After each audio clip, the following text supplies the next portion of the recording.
Hello and welcome to study IQ PCS YouTube channel. Study IQ के PCS YouTube channel पे आप सभी लोगों का बहुत बहुत स्वागत है।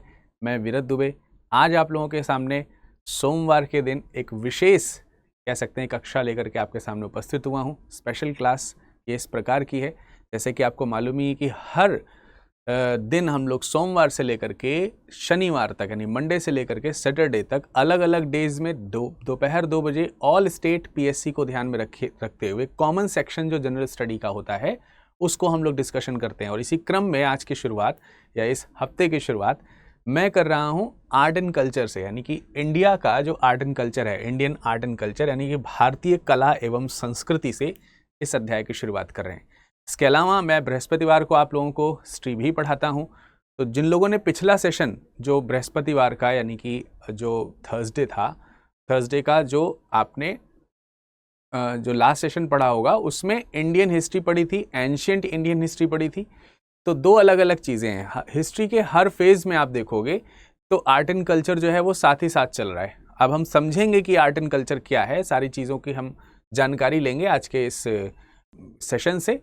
और अंत में इसी सेशन पर आधारित मैं आपसे एक प्रश्न भी करूंगा जिसका उत्तर आप जो है देने का प्रयास कीजिएगा। कमेंट सेक्शन में भी लिख सकते हैं, अटैचमेंट भी भेज सकते हैं, इस तरीके से चीज़ें रहेंगी। तो मैं आपको बता देता हूं कि आज का सेशन की स्पेशलिटी ये है कि हिस्ट्री के एंशिएंट पार्ट से यानी कि प्राचीन भारत का जो इतिहास है, उस प्राचीन भारत के इतिहास में कला एवं संस्कृति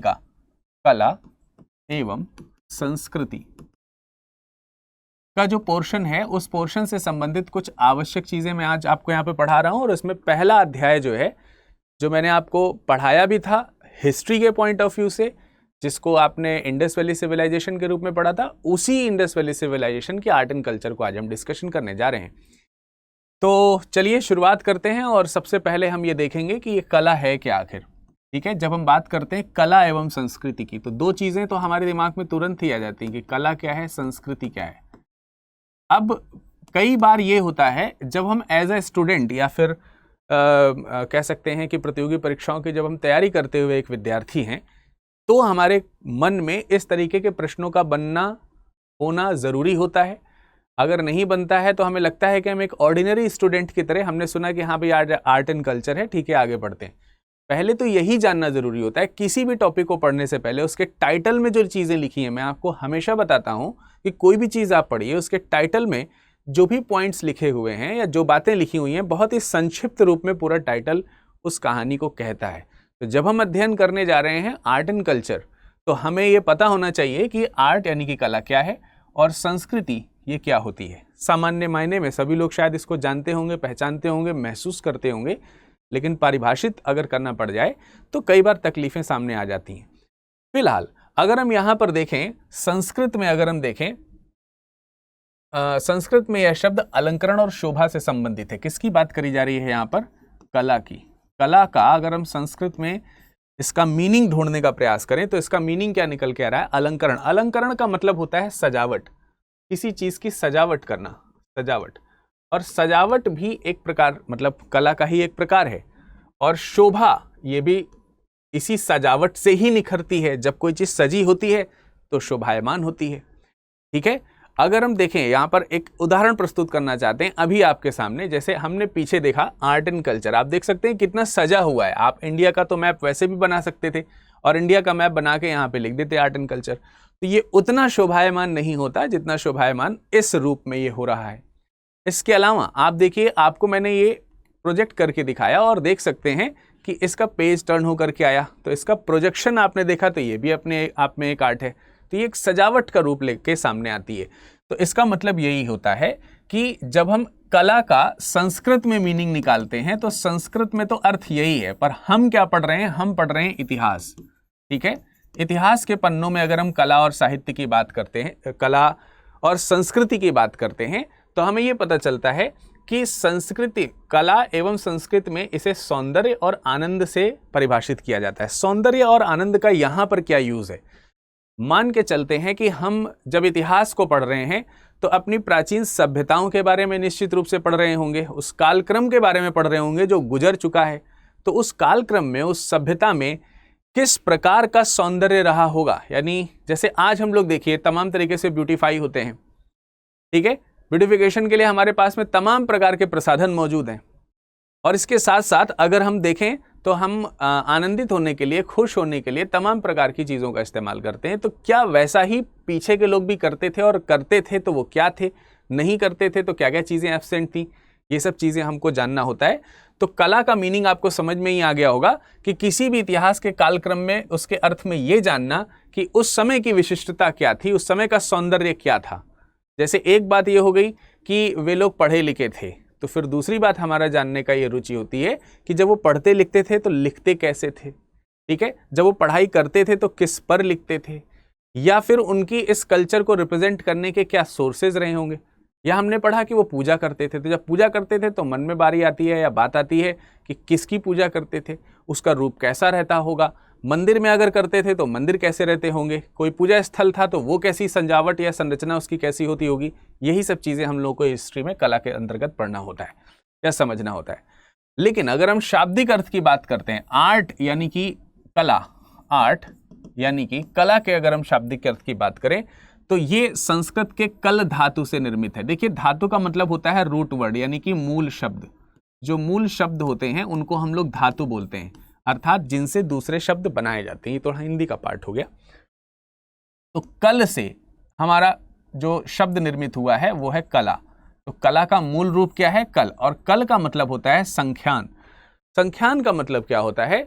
किसी भी चीज़ की विशिष्ट बनावट, किसी भी चीज़ की विशिष्ट रचना कर देना, यानी उसे आर्टिकुलेट कर देना, उसको हम लोग बोलते हैं कला। यानी कि देखिए, मैंने अभी थोड़ी देर पहले आपको बताया कि एक इंडिया का मैप मैंने आपको दिखाया। आप साधारण तौर पे भी इंडिया का मैप बना सकते हैं, लेकिन आप उसे कलात्मक तौर पे भी बना सकते हैं। यानी कि जब उसे आर्टिकुलेट आप कर देते हैं तो वो कला का फॉर्मेशन आ जाता है। इसमें आर्ट जो है वो लैटिन भाषा का शब्द है। तो आप देख सकते हो कि कला का मतलब हो गया यहाँ पे किसी चीज़ का संख्यान कर देना, अर्थात उसकी बनावट या संरचना जो है थोड़ी विशिष्ट कर देना। तो उसको हम लोग कला के अंतर्गत लेकर के आते हैं। तो ये तो शाब्दिक अर्थ है।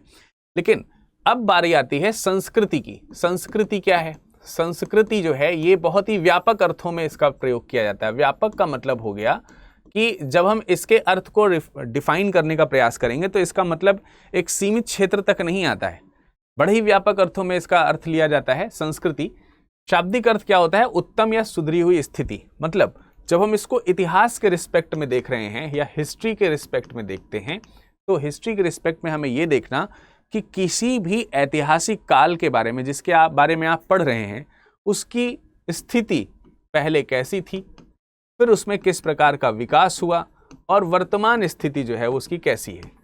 तो इस डेवलपमेंट में जो बीच में जिसने मेन रोल अदा किया है वो उसकी संस्कृति है, वो उसकी संस्कृति है। जैसे प्राचीन संस्कृति में हम मानव कैसे थे और आज की मानव की संस्कृति कैसी है, तो उस समय से लेकर के इस समय के डेवलपमेंट के फेज में जो डिफरेंसेस हमको देखने को मिलते हैं वो कल्चर के आधार पर भी देखने को मिलते हैं। अब इस कल्चर के अंदर आपके रहने, किसी भी काम करने का जो एक विशिष्ट तरीका होता है वो एक कल्चर के अंतर्गत आता है। जैसे मैं आपसे बात कर रहा हूँ, बात प्राचीन मानव के लोग भी करते होंगे, पर उनके बात करने का तरीका और हमारे और आपके बीच में कम्युनिकेशन का जो तरीका है ये अलग अलग प्रकार के कल्चर या संस्कृति को रिप्रेजेंट करता है। कई बार लोग कहते हैं ना, लोगों की भाषाओं से ही उसके कल्चर का पता चल जाता है। मैं कैसा बोल रहा हूं इससे ही आपको हमारे कल्चर का या मेरी कल्चर का पता चल जाएगा। इसी तरीके से भाषा जो है एक कल्चर को अभिव्यक्त करने का एक माध्यम है। इसी प्रकार से ज्ञान भी अभिव्यक्त करने का कल्चर को एक माध्यम है। इसी प्रकार से दूसरी चीजें भी हैं। कोई भी वस्तु जब आप उसका इस्तेमाल करते हैं तो आपके कल्चर का रिप्रेजेंटेशन वहां पर होना शुरू हो जाता है।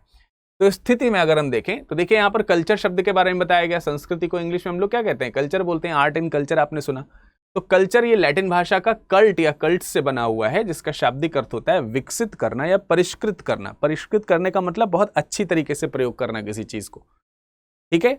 किसी भी चीज को बहुत अच्छी तरीके से प्रयोग करना, उसे परिष्कृत करना कहलाता है। रिफाइंड करना किसी चीज को बहुत अच्छी तरीके से, राइट। तो संस्कृति क्या होती है? संस्कृति जो है वो कला के माध्यम से, संस्कृति जो है वो कला के माध्यम से आपकी किसी भी अनुप्रयोग को परिष्कृत कर सकती है, अर्थात उत्तम बना सकती है, विकसित कर सकती है, आगे जो है उसको बढ़ा सकती है। तो ये कला और संस्कृति की मूल बातें थी जो मैंने आपको बताई। किसी भी अध्याय को पढ़ने से पहले उसको जानना जरूरी ही है। तो जब हम आर्ट एंड कल्चर का विषय पढ़ रहे हैं तो आपको आर्ट एंड कल्चर के बारे में ये जो छोटी सी जानकारी मैंने दी वो जरूरी थी। अब क्योंकि हमने कला पढ़ लिया और हमने पढ़ लिया संस्कृति, दो चीजें पढ़ ली, तो क्या आपको इनमें कुछ अंतर समझ में आया? कला क्या है और संस्कृति क्या है? जरा देखिए, सभ्यता हमारे पास स्थित भौतिक वस्तुओं से परिलक्षित होती है। जब हम सभ्यता की बात करते हैं, अच्छा यहाँ पे कला और संस्कृति की बात का अंतर ना बता करके मैं आपको इस बात का अंतर बताने का प्रयास कर रहा हूं कि संस्कृत और सभ्यता क्या है। सभ्यता पर क्योंकि प्रश्न ये उठा है कि सर कला और संस्कृति में भी क्या कोई डिफरेंस है, तो मैं आपको बताने का प्रयास करूंगा। जैसे जब हम कला के भेद जानेंगे तो आपको संस्कृति अपने आप डिफाइंड हो जाएगी। फिर भी क्योंकि यहाँ पे ये प्रश्न उठा है तो मैं इसका आंसर आपको यहाँ पर देने का प्रयास करता हूँ। देखिए, आर्ट की बात करते हैं, मान लेते हैं कि कोई नृत्य प्रस्तुत हो रहा है, मान लेते हैं कोई नृत्य प्रस्तुत हो रहा है, तो नृत्य क्या है? ये कला का एक भाग है। नृत्य जो है वो कला का एक प्रकार है, ठीक है। नृत्य जो है वो क्या है? कला का एक परफॉर्मिंग आर्ट जिसे आप बोलते हैं, तो ये परफॉर्मिंग आर्ट है। पर मान लेते हैं कि नृत्य जो है वो दो तरह के लोग कर रहे हैं। एक नृत्य जो है वो देवता द्वारा किया जा रहा है और एक नृत्य जो है वो दानव द्वारा किया जा रहा है। देखिए, दोनों ही सेम प्रकार का आर्ट रिप्रेजेंट कर रहे हैं। मैं आपको ये प्रदर्शित करने का प्रयास कर रहा हूं कि कला और संस्कृति में अंतर क्या है, पर अभी हम आगे ये भी समझेंगे कि सभ्यता और संस्कृति में अंतर क्या होता है। पर क्योंकि ये प्रश्न यहां पर बन गया तो इसका आंसर भी देना जरूरी है कि देखिए, देवता जब नृत्य कर रहे हैं तो किस प्रकार का नृत्य का प्रदर्शन हो रहा है, और दानव जो है वो नृत्य कर रहे हैं, इसकी छवि आपके दिमाग में स्वतः ही बन गई होगी।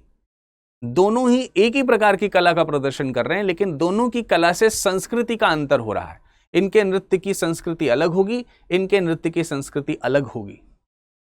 तो डिफरेंस महसूस हुआ ना आपको कला और संस्कृति का? यानी कि किसी भी कला को प्रेजेंट करने का तरीका और उसे विकसित होते हुए प्रदर्शित करने का जो तरीका है वो संस्कृति के अंतर्गत आ जाता है, ठीक है। तो कला और संस्कृति का अंतर समझ में आया आपको। अब हम संस्कृति और सभ्यता की बात करते हैं, जो कि इसमें जो हमने अंतर बताया उससे बहुत अलग नहीं है, कुछ मिलता जुलता ही इसका अंतर भी आपको देखने को मिलेगा। किस प्रकार से? सभ्यता हमारे पास स्थित भौतिक वस्तुओं से परिलक्षित होती है। यहाँ पे भौतिक वस्तुओं का मतलब क्या हो गया? जैसे मान लेते हैं कि आपके पास में मकान है, मान लेते हैं आपके पास में गाड़ी है, कुछ भी बंगला, कोई भी भौतिक वस्तु का मतलब हो गया फिजिकल जो एपरेटस हैं या इंस्ट्रूमेंट्स हैं आपके पास में, वो इसके अंतर्गत आते हैं। और ये अगर आपके पास में है, जैसे मान लेते हैं प्राचीन मानव, जैसे मान लेते हैं प्राचीन मानव की बात कर रहे हैं, और एक जगह हम आधुनिक मानव की बात कर दें, आधुनिक मानव की, और दोनों की तुलना जो है वो मकान के आधार पर करें। किसके आधार पर करें? मकान के आधार पर। तो आपको क्या पता चलेगा प्राचीन मानव के मकान कैसे थे और आधुनिक मानव के मकान कैसे थे? थोड़े अर्थों में अगर हम देखें तो प्राचीन मानव जो है वो गांव में रह रहा है, तो उसके मकान जो है वो कैसे हैं? कच्चे बने हुए हैं, ठीक है। उसके मकान कैसे बने हुए हैं? कच्चे बने हुए हैं, कच्चा मकान है। और इसका जो मकान बना है ये पक्की ईंटों का बना हुआ मकान है, ठीक। तो आपको ये सभ्यता में अंतर दिखाई दिया। क्या सभ्यता में अंतर दिखाई दिया कि पहले के लोगों का मकान किस तरीके का था, आज के लोगों का मकान किस तरीके से, यानी सभ्यता के रूप में विकास का एक क्रम हमको देखने को मिला, जो कि संस्कृति के माध्यम से रिप्रेजेंट होगा कि आज के लोगों की संस्कृति के अकॉर्डिंग आज के लोगों का घर है, उस समय के लोगों की संस्कृति के अकॉर्डिंग उन लोगों का घर है। अब जब हम बात करते हैं संस्कृति की, तो संस्कृति एक ऐसा गुण है जो हम में व्याप्त है, हम में मतलब हमारे अंदर इंक्लूडेड है। इसका मतलब कैसे हो गया कि पहले का घर कच्चा था, आज का घर पक्का मकान है, लेकिन पहले इसका इस्तेमाल कैसे होता था, आज इसका इस्तेमाल कैसे होता है, ठीक है। यानी कि संस्कृति जो है ये कोई भौतिक गुण नहीं है, ये हमारे अंदर ही निहित होता है। हमने इस पेन का किस प्रकार से इस्तेमाल करना है, हमने जो कला है उसका किस प्रकार से इस्तेमाल करना है, हमारे पास जो भी भौतिक वस्तुएं हैं उसको हम यूज कैसे कर रहे हैं, वो हमारी संस्कृति के ऊपर आता है, वो हमारे तौर तरीके के ऊपर आता है। यानी जो प्राकृतिक जो चीजें हैं, प्रकृति जो है वो प्रकृति सभ्यता को रिप्रेजेंट कर रही है, उस प्रकृति का इस्तेमाल जो हम जो कर रहे हैं वो संस्कृति के आधार पर हो रहा है। तो मेरे ख्याल से आपको इसमें दोनों में भी अंतर समझ में आया होगा। यानी सभ्यता जो है वो भौतिक वस्तुओं से परिलक्षित है, यानी भौतिक वस्तुओं से डिफाइन की जा रही है, जबकि संस्कृति जो है उसको डिफाइन करने का तरीका किस प्रकार का है, ये डिपेंड करता है कि हम किस प्रकार के कल्चर के हैं। और एक बात मैं आपको और यहां पर एक्स्ट्रा बता देता हूं कि आजकल आप देखते हैं कि धर्म जो है वो कहीं ना कहीं संस्कृति का मूल भाव होता है। धर्म जो है वो संस्कृति का क्या है? मूल भाव होता है। बिल्कुल, इस चीज का भी आप ध्यान रखेंगे। उससे भी धर्म का विकास होता है, संस्कृति से भी धर्म का विकास होता है, और धर्म से संस्कृति का विकास होता है।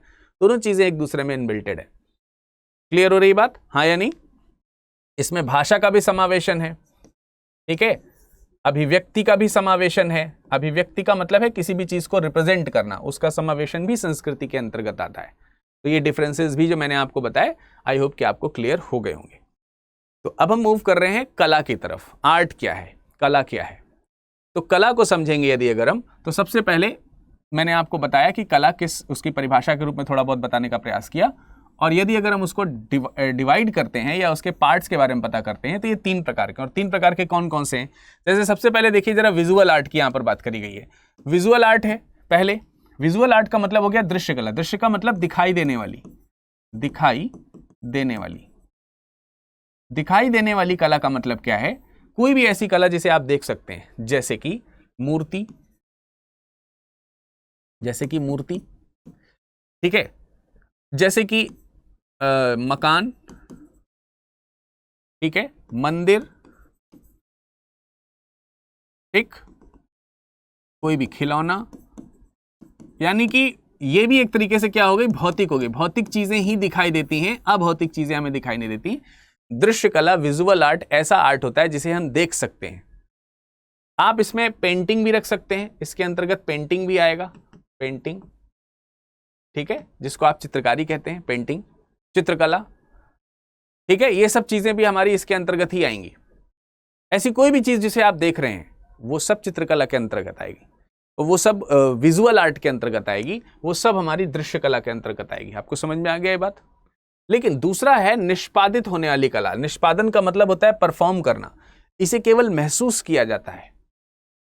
इसे परफॉर्म किया करते समय जो शरीर की भंगिमाएं हैं, या बॉडी जो पॉस्चर है, या फिर बॉडी लैंग्वेज जो है, वो बॉडी लैंग्वेज रिप्रेजेंट करता है इस आर्ट को। जैसे मैं आपके सामने बोल रहा हूं तो बोलने की कला, ठीक है, तो बोलने की कला क्या हो गई, ये इसमें जो है क्या होता है, वस्तु के निष्पादन का मतलब हुआ विशेष रूप से शारीरिक भंगिमाएं जो होती हैं, शारीरिक भंगिमाओं का प्रस्तुतिकरण, का प्रस्तुतिकरण। तो जहां पर शारीरिक भंगिमाओं का प्रस्तुतिकरण होता है, इसमें नृत्य आ जाएगा, इसमें गान आ जाएगा, ठीक है, ये नाचना, ये गाना, ठीक है, बोलना, ठीक है, ये सब किसके अंतर्गत आ जाएंगे? ये परफॉर्म के अंतर्गत आ जाएंगे। और नृत्य के भी तमाम प्रकार के, आपको डांस किया जाता है तो शरीर की भंगिमाओं का ही तो रिप्रेजेंटेशन होता है। गाया जाता है तो मन की आंतरिक स्थिति का ही तो रिप्रेजेंटेशन होता है। भाषा करते हैं तो अपनी लैंग्वेज से परफॉर्म करने का प्रयास ही तो करते हैं कि आप हमारी बात को समझ पाए। तो कम्युनिकेशन के मीडियम के रूप में भी यूज होता है अपने अंदर की अभिव्यक्ति को प्रदर्शित करने के लिए। साहित्यिक कला जो होती है, लिटरेरी जो आर्ट है, ये जैसे मैंने यहां पर एक भाषा है, जैसे भाषा है, भाषा क्या हो गई, ये साहित्यिक कला के अंतर्गत आ गई। साहित्यिक कला में लिखना भी आएगा, लिखावट, ये भी साहित्यिक कला के अंतर्गत आ जाती है। यानी कोई भी चीज हम लिख करके अपनी कला का प्रदर्शन कर रहे हैं, बोल करके अपनी, जैसे मैं पढ़ा करके अपनी कला का प्रदर्शन कर रहा हूं, तो पढ़ाना, पढ़ना, लिखना, बोलना, इतिहास को समझना, समझाना, ये सब चीजें क्या हैं, ये हमारी साहित्यिक कला के अंतर्गत आती हैं। और इतिहास के कालक्रम में इसका डिवीजन आपको कई जगहों पर देखने को मिलेगा, अलग अलग जगहों पर। अब हम डिस्कशन करेंगे वास्तुकला और स्थापत्य कला के ऊपर चर्चा करते हुए। तो ये वास्तुकला और स्थापत्य कला, वैसे तो ये एक दूसरे के पर्यायवाची हैं, तो आपको ये ध्यान रखना है, ये पर्याय हैं, ठीक, यानी कि वास्तुकला और स्थापत्य कला एक ही है। लेकिन वास्तु शब्द जो है, इसमें कला तो आपको मालूम ही है, इसमें मूल शब्द आपको जो निकालेंगे वो क्या निकालेंगे, वास्तु निकालेंगे। और वास्तु शब्द जो है वो वस धातु से बना है, और वस धातु जो है वो संस्कृत का है, जिसका अर्थ है रहना या बसना। कहीं पर रहने या बसने की स्थिति को वस, वसति, वसतः, वसंती, ऐसे करके संस्कृत में आपने शब्द सुने होंगे, तो वही वस है। वस का मतलब ही होता है रहना, रहना, ठीक है। अब क्योंकि यहां पर वास्तुकला की बात आ रही है, तो जब व्यक्ति स्थायी हो गया या रहने लगा, तो जब रहने लगा तो रहने के लिए मकान बनाने शुरू किए, मकानों की स्थापना करनी शुरू हुई। क्यों स्थापना करनी शुरू हुई? क्योंकि वो रहेगा, उसमें रुक करके वहां पर स्थान ग्रहण करेगा। क्योंकि रुकने से ही यहां पर रहने का, निवास का आधार आ रहा है, इसीलिए इसको स्थापित होने से भी संबंधित माना जाता है, इसीलिए स्थापत्य का नाम भी यहां पर आता है। तो वास्तु में ही तो स्थापना है। आपका घर वास्तुकला का एक उदाहरण है और आप उसमें स्थापत्य होते हैं, यानी स्थापित होते हैं, रुकते हैं, इसीलिए उसको स्थापत्य कला, आर्किटेक्चर का फॉर्मेशन यही है। इसको इंग्लिश में आर्किटेक्चर बोलते हैं, ठीक है। तो आर्किटेक्चर का फॉर्मेशन यही है। स्थापत्य शब्द वास्तु का पर्यायवाची ही होता है। तो इसके अंतर्गत जैसे मंदिर निर्माण की कला है, जैसे शहरों या गांवों के निर्माणों की कला है, जो भी स्थान निवास स्थान है, या फिर आप भवन निर्माण की कला जो है इसी के अंतर्गत लेकर के आते हैं, या दूसरे प्रकार की जो बिल्डिंग वगैरह होती हैं वो सब इसके अंतर्गत आती हैं। जैसे आप इंडस वैली सिविलाइजेशन में देखोगे तो वहां पे स्नानागार है, स्नानागार, तो स्नानागार स्थापत्य कला का ही तो उदाहरण है, ठीक है, आर्किटेक्चर का ही एग्जाम्पल है ये। तो इसको हम लोग स्थापत्य कला के अंतर्गत लाते हैं। तो स्थापत्य कला भी आई होप कि आपको समझ में आ गई होंगी। और अलग अलग प्रकार के स्थापत्य कला के आधार पर इतिहास के अलग अलग भेदों में आप देखेंगे तो प्राचीन वास्तुकला है, मध्यकालीन वास्तुकला है, आधुनिक वास्तुकला है। प्राचीन वास्तुकला का मतलब यहां पर क्या है, इन अर्थों में हम देख सकते हैं। प्राचीन वास्तुकला आपको हड़प्पा में देखने को मिलेगा। इतिहास के पन्नों में जैसे जैसे आप इतिहास का कह सकते हैं कि बढ़ता हुआ क्रम देखते हैं ना, उसी प्रकार से ही आपको यहां पर प्राचीन वास्तुकला का भी बढ़ता हुआ क्रम दिखाई देगा। जैसे पहले तो हम हड़प्पा कालीन वास्तुकला देखते हैं, हड़प्पा के बाद आप वेदों में वैदिक काल में देखेंगे तो बहुत ज्यादा वास्तुकला का एग्जाम्पल नहीं देखने को मिलता। क्यों? क्योंकि उनके यहाँ जो घर बनते थे वो अस्थायी थे, टेम्परेरी बनाया करते थे वो। लेकिन कुछ मायनों में भी देख भी सकते हैं आप, जैसे कि कुटिया निर्माण वगैरह वो करा करते थे, अस्थायी घर होते थे आर्यों के। इसीलिए उस पॉइंट को स्किप करते हुए हम मौर्यकालीन वास्तुकला की ओर बढ़ते हैं, बौद्ध वास्तुकला की ओर बढ़ते हैं, जिसमें स्तूप वगैरह आपको देखने को मिलते हैं। मौर्य काल में भी स्तूप बहुत सारे देखने को मिले। गुप्त काल में तो स्थापत्य कला बहुत ही ज्यादा परफॉर्म कर गई। खासकर अगर हम मंदिरों के दृष्टिकोण से देखते हैं तो मंदिर स्थापत्य कला की तो शैली बहुत ही ज्यादा विकसित हुई।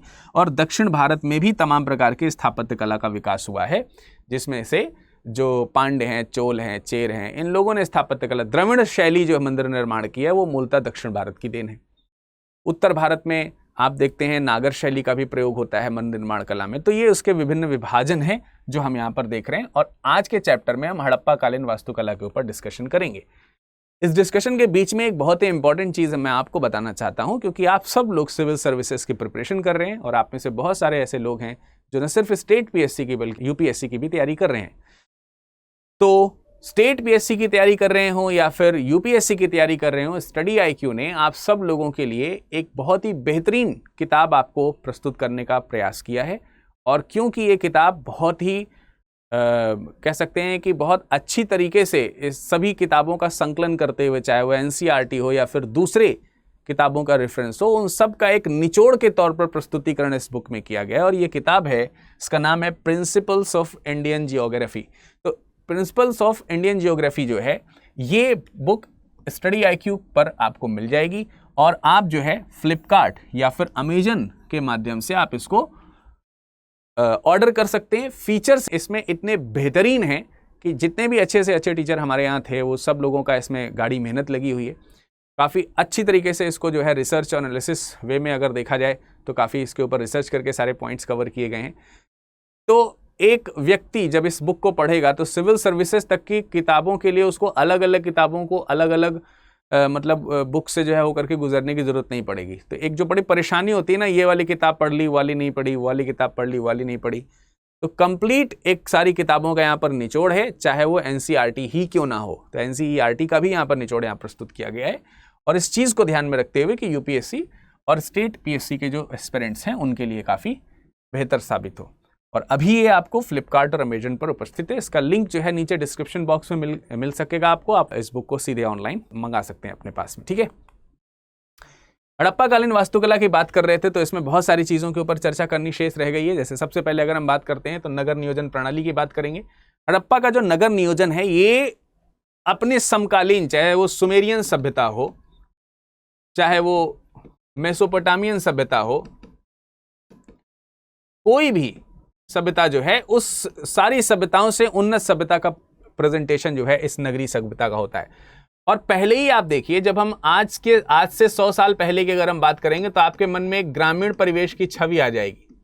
सारा समाज आपको ग्रामीण दिखने लगेगा। 200 साल पहले चले जाएंगे तो और ज्यादा ग्रामीण परिवेश हमारे पास में देखने को मिलेगा। 1000 साल पहले जाएंगे तो ऐसे लगेगा कि शायद कुछ था ही नहीं यहाँ पर। यहाँ पर बात करी जा रही है लगभग 2350 ईसा पूर्व पहले की।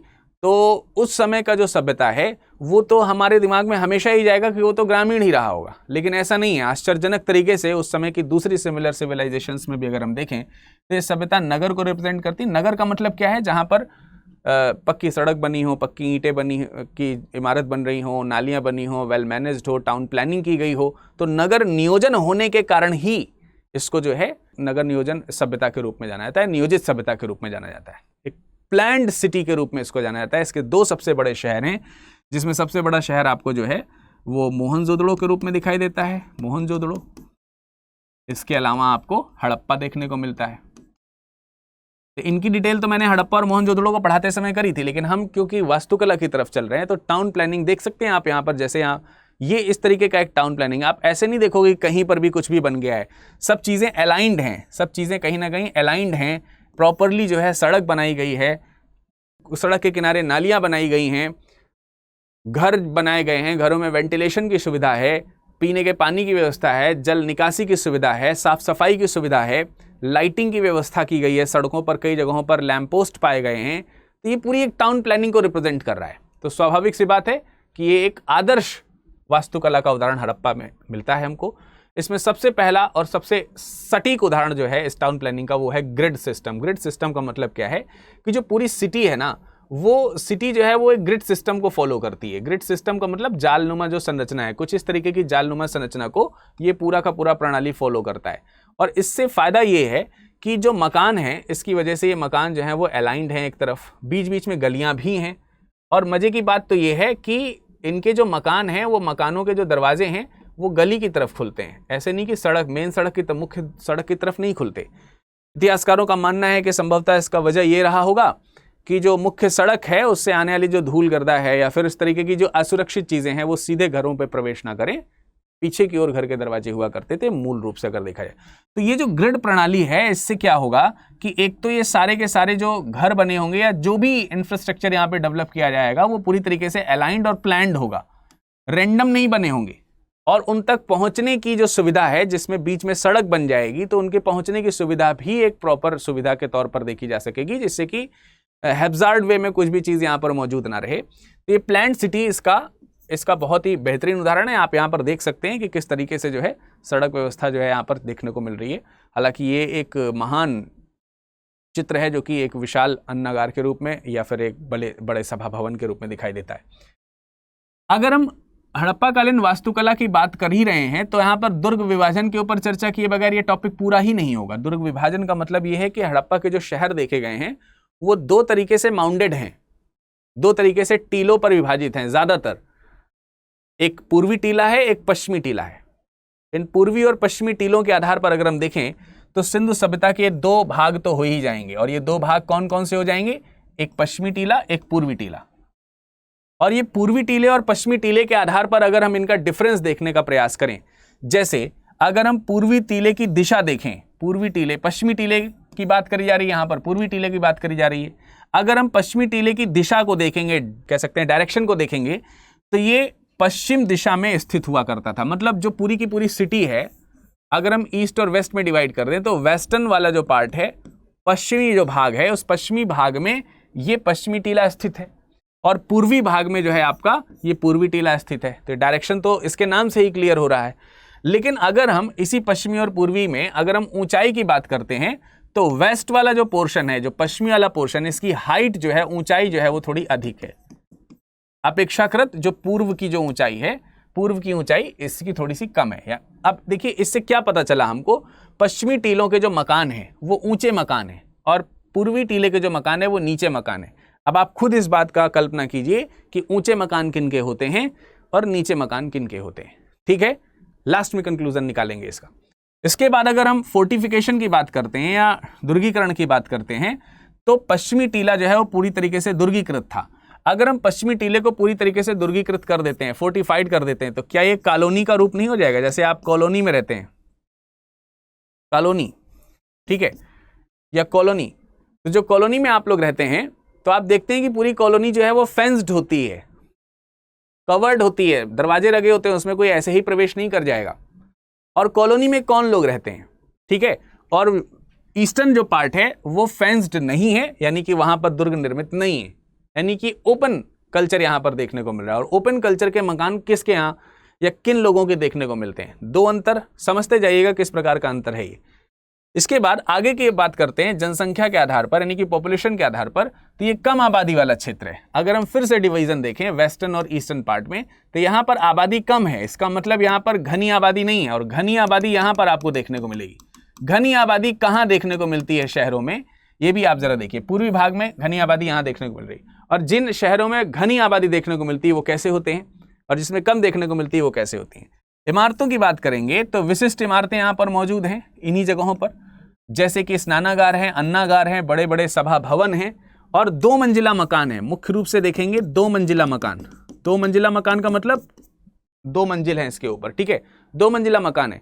जबकि अगर आप यहां पर देखेंगे तो साधारण भवन आपको देखने को मिलेंगे, साधारण इमारतें आपको देखने को मिलेंगी। जैसे एक कक्षीय इमारत है, मतलब यहां पर इस तरीके से मान लेते हैं कोई भवन बना है तो यहां पर 2 मंजिला भवन बने हुए। 2 मंजिला भवन का मतलब डबल स्टोरी बिल्डिंग बनी हुई है। और डबल स्टोरी बिल्डिंग किसकी होती है और सिंगल स्टोरी नहीं, छोटे मकान किसके होते हैं, ये फिर एक बार आप फोकस करिएगा तो आपको फिर पता चलेगा कि विभाजन किस आधार पर है।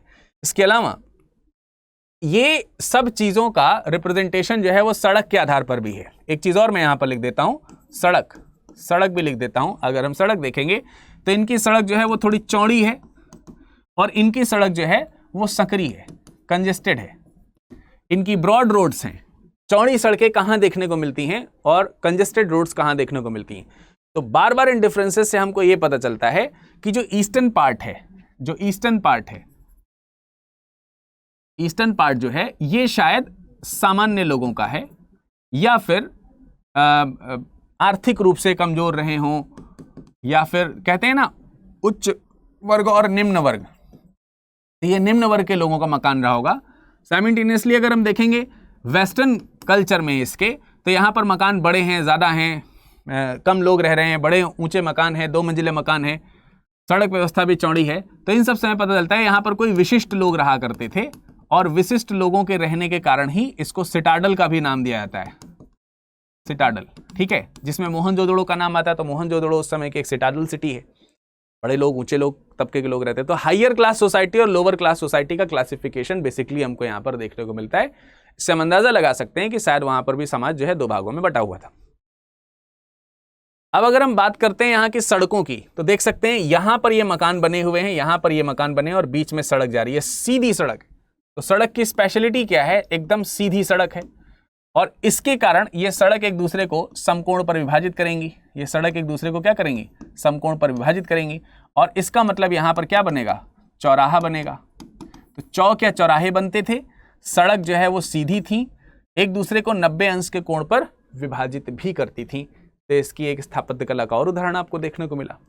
मकानों की बात करते हैं तो जैसे हड़प्पा और मोहनजोदड़ो के मकानों में डिफरेंसेस हमको देखने को मिलेंगे। जैसे मोहनजोदड़ो के मकान जो है वो डबल स्टोरीड है, जिसका मतलब ऊपर जाने के लिए यहाँ पर सीढ़ियों का प्रयोग किया गया होगा, सीढ़ियाँ बनाई गई होंगी।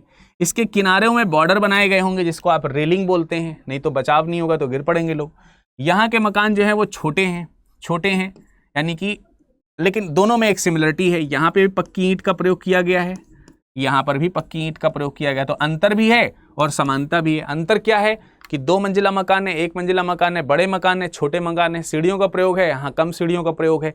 समानता क्या है, यहाँ भी पक्की ईंट का प्रयोग किया गया, यहाँ भी पक्की ईंट का प्रयोग किया गया है।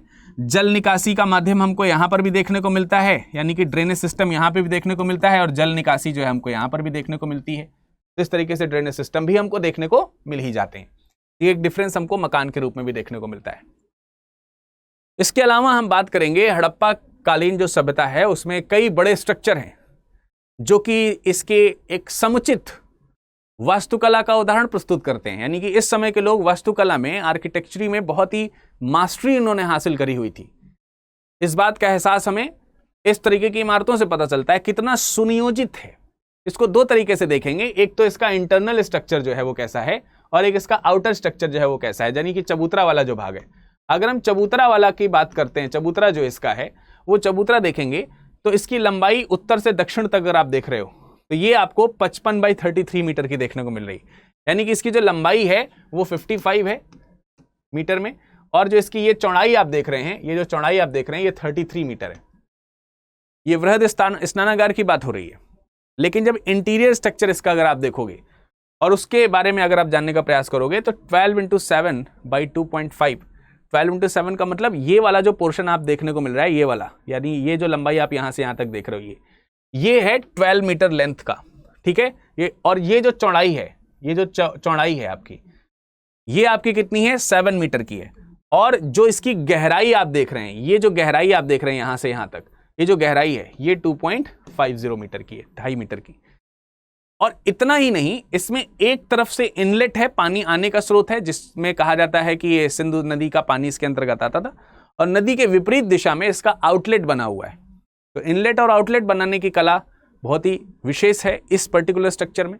इसके अलावा आप देख रहे हैं नीचे उतरने के लिए सीढ़ियों का आमने सामने, यहां पर भी सीढ़ी बनी हुई है, सीढ़ियों का भी यहां पर निर्माण देखने को मिल रहा है। और जिसका बाहरी चबूतरा है, इसमें छोटे छोटे कोष्ठक वाले मकान टाइप के छोटे छोटे बने हुए सेल दिखाई देते हैं।